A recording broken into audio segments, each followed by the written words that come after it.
O'zbekistonda pivo festivali bo'libdi. Bu holatni ko'rgandan keyin Rasul Kusherbayev 100% to'g'ri fikr bildirganligiga va to'g'ri yo'lda ketayotganligiga yana bir marta amin bo'ldim.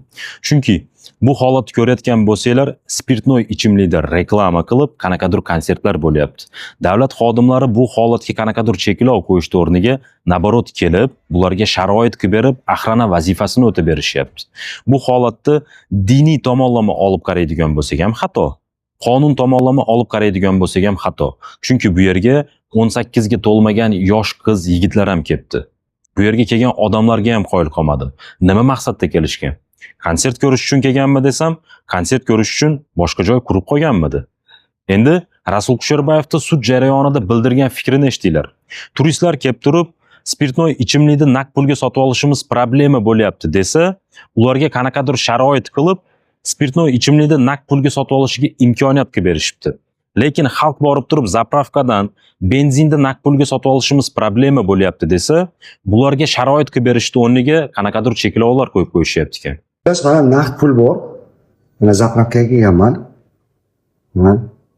Lekin naqd pul olmaymiz deyishyapti. Pul bo'lib turib zapravka qilib bo'lmaydi. Menda nalichka olmadi-ku, nalichka olmadi, bu hech qayerga o'tmaydigan bir oddiy qog'oz bo'lib qoldi.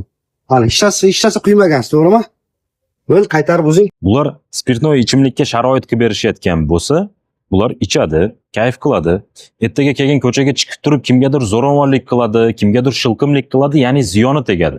Agar xalq naqd pulga benzin sotib olayotgan bo'lsa, og'irini yengil qiladi, uzoq yo'lini yaqin qiladi. Kimdir shuni orqasidan oilasini boqadi, tirikchilik qiladi, dastavka qiladi, taksichilik qiladi.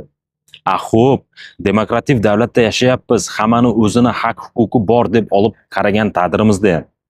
Endi qaranglar, nima uchun bular spirtnoy ichimlikka sharoit qilib berishyapti, lekin qaysidir tadbirkor chiqib turib, xalqqa foydam tegsin deb turib, oshti narxini arzon qilib 5 ming, 6 ming so'm qilib qo'ysa, sirazi jinoiy javobgarlikka tortyapti. Yoki qaysidir tadbirkor chiqib turib, klient to'playman, biznes qilaman, xalqqa foydam tegsin deb turib 15 ming, 20 ming so'mlik kolbasani narxini 5 ming so'm qilib qo'ysa, bunga sirazi qanaqadir chora ko'rilyapti. Shunda ham taslim bo'lmasdan magazinlar ochib, sharoitlar qilib, qanaqadir ochilish qilaman deb turganida, davlat xodimlari kelib turib, yig'ishtir karam sho'rveni xalqni bunaqa to'plashing mumkin emas deb turib cheklov qo'yib qo'yishyapti. Qayerda qoldi adolat? Agar demokratiya ishlaydigan bo'lsa, hammaga birday ishlash kerak emasmi?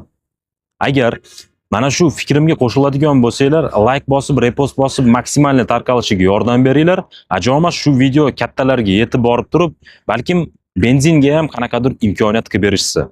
Agar fikrimga qo'shiladigan bo'lsanglar, kanalimga obuna bo'lib ketinglar.